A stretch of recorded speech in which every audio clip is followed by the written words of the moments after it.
Exodus chapter 5, verse 5. And Pharaoh said, Behold, the people of the land are now many, and you make them rest from their burdens. Okay, we know by now the plan of Pharaoh was to get the people so tired that they won't think of standing up against him. They won't have the time to know their wives and have children. They will just get home and fall on the bed and basically try to survive till the next day. So here is like, okay, the people, all of that, nothing helped. The people are many.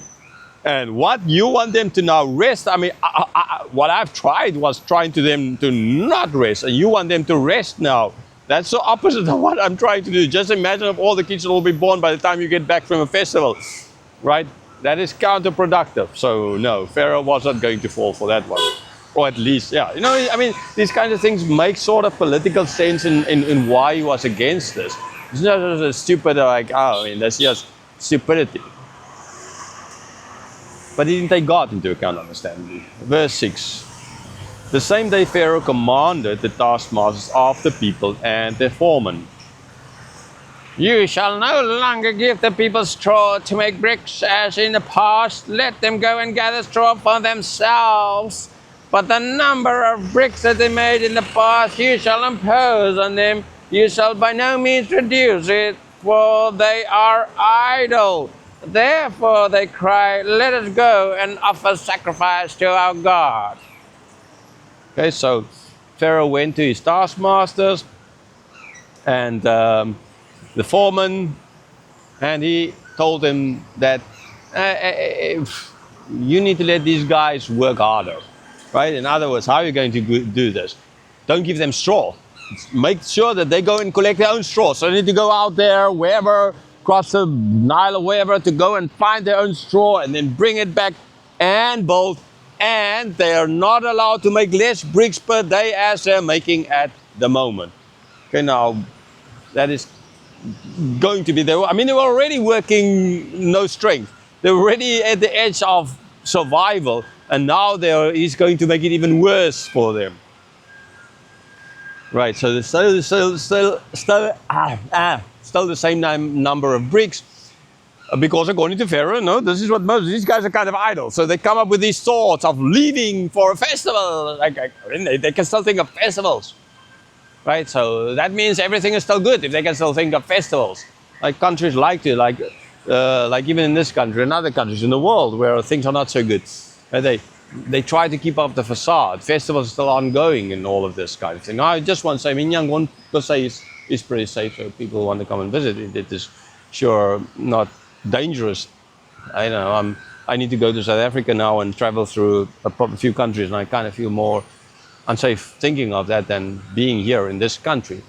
So that is kind of, I'm going to live, I say it's kind of unsafe here in the city itself, at least in general. Right, but then as well, you say, so they are idle, and for this reason they're crying. Like they're like standing up against me. They have time to think of going on a festival. That means they're not working hard enough. Verse 9, let heavier work. Okay, it's still Pharaoh speaking. Sorry. Verse 9. Let heavier work be laid on the men, that they may labor at it and pay no regard to lying words. So, no, again, so if we put enough force on the people, then they will not listen to Moses ultimately, as we're going to see play out in this chapter. So make it heavier the work for them, right? So that they're not going to pay any attention to what Moses is saying. Verse 10. So the taskmasters and the foremen of the people went out and said to the people, thus says Pharaoh, I will not give you straw. Go and get your straw yourselves wherever you can find it, but your work will not be reduced in the least. Right? So went to them, it's like, you go wherever you can. You go to that island over there, or that place over there, or the other side. You go wherever, you find your own straw. Come here, and it's just flowers here, no straw here. Although I guess there's some reeds down there actually. And you make your own bricks, right? This is now what you need to do. But the work will not be reduced. As Pharaoh told them, they informed the people, and this is now what is going on. Okay, verse 12. So the people were scattered throughout all the land of Egypt to gather stubble for straw. So they had to go everywhere. They had to wherever they could find. It's like, when you search for something, like, oh, there's something, and I got like, oh no, that's mine. I came here first. I was here first, kind of idea. Right? And all over the place, everywhere, searching for a treasure hunt. But this is not a treasure hunt for treasure. This is a different kind. This is just straw, so that they can build the bricks, so that they won't suffer more. Basically making it impossible for them. Yeah, it's always funny how people who were once oppressed can become oppressors. We see it in so many countries in the world, where the oppressed become the oppressors. The migrants start hating new migrants. Countries of migrants hate new migrants. Anyhow, such is life, right? And they call themselves Christians. Verse 13. The taskmasters were urgent, saying, complete your work, your daily task each day as when there was straw. So they told them, right, you find it yourself, and you need to complete your work every day as if we gave you the straws. In other words, no less. You need to work double, basically. I mean, you need to go and find the straw. That's a lot of extra work.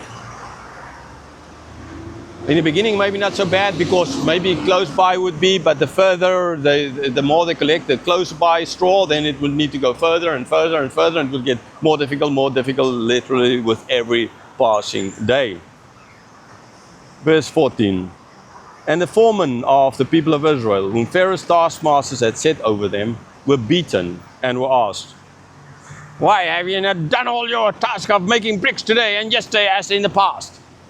Okay, so now the foreman over, right, the Israeli foreman, the Hebrew foreman over the people, they're now beaten up. Why? Because the people are making less bricks. Because it's basically impossible for them. So now they are bearing the brunt. And understandably, if they bear the brunt, they will go and they will lead the guys underneath them to make sure that they work harder. So I asked, so why are you not making the same amount of the number of bricks?